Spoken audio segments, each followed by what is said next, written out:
मैं हूं Manish Jain, national live news में आपका स्वागत है। देखते हैं अब तक की खास खबरें। आगरा की राम बारात पूरे उत्तर भारत तक प्रसिद्ध है। बरसों से राम बारात परंपरागत तरीके से निकलती आ रही है। इसके साथ ही आगरा में कई जगहों पर रामलीला का मंचन भी होता है, लेकिन रामलीला पर कोरोना का ग्रहण भी लगा, जिसकी वजह से सरकार ने पिछले साल मंचन की अनुमति नहीं दी और न ही ऐतिहासिक राम बारात निकाली गई। लेकिन इस बार ऐसा नहीं होगा। योगी सरकार ने रामलीला के मंचन की अनुमति दे दी है, जिससे राम भक्तों और मंच के कलाकारों में बेहद खुशी है। अब रामलीला के मंच पर जय श्री राम के नारे खूब गूंजेंगे। इसी क्रम में आगरा रेलवे छावनी के कर्मचारी रामलीला के मंचन पर पूरी मेहनत से पसीना बहा रहे हैं। कोरोना की वजह से 1 साल का गैप रहा। 2020 में रामलीला का मंचन नहीं हुआ। अब अनुमति मिली है। कलाकार रिहर्सल में खून पसीना बहा रहे हैं।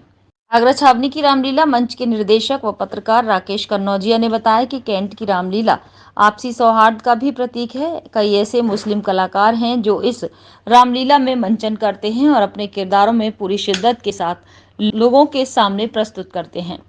आज भी यही रामलीला उसी पुराने परंपरागत तरीके से सौहार्द और एकता को बनाए रखने के लिए निरंतर चली आ रही है।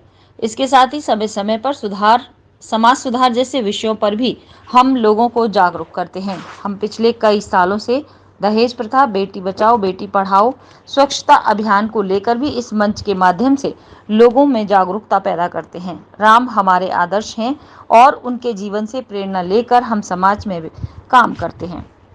2019 में सब कुछ ठीक था, लेकिन 2020 ऐसा आया जिसमें सब कुछ बंद हो गया। कोरोना की मार समूची दुनिया में देखी गई और भारत में भी सारी कुछ चीज़ें बंद हो गई। रामलीला का मंचन था या धार्मिक सभी आयोजन थे, पूरी तरीके से उस पर रोक लग गई थी।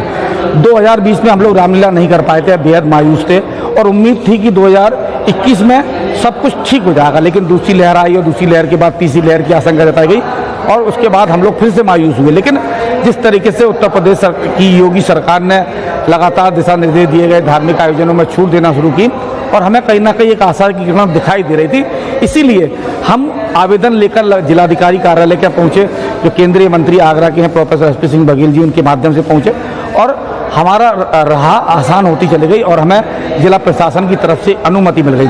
और खुद मुख्यमंत्री योगी आदित्यनाथ जी ने भी आदेश कर दिया कि खुले में आप धार्मिक आयोजन रामलीला कर सकते हैं। इसके बाद हम लोग तैयारियां हम लोग कर रहे थे हालांकि, लेकिन जब आदेश हुआ और हमें परमिशन मिल गई तो पूरे उत्साह के साथ, पूरे जोश के साथ हम लोग रामलीला के मंचन की तैयारी में हम लोग जुटे हुए हैं। हम लोग इस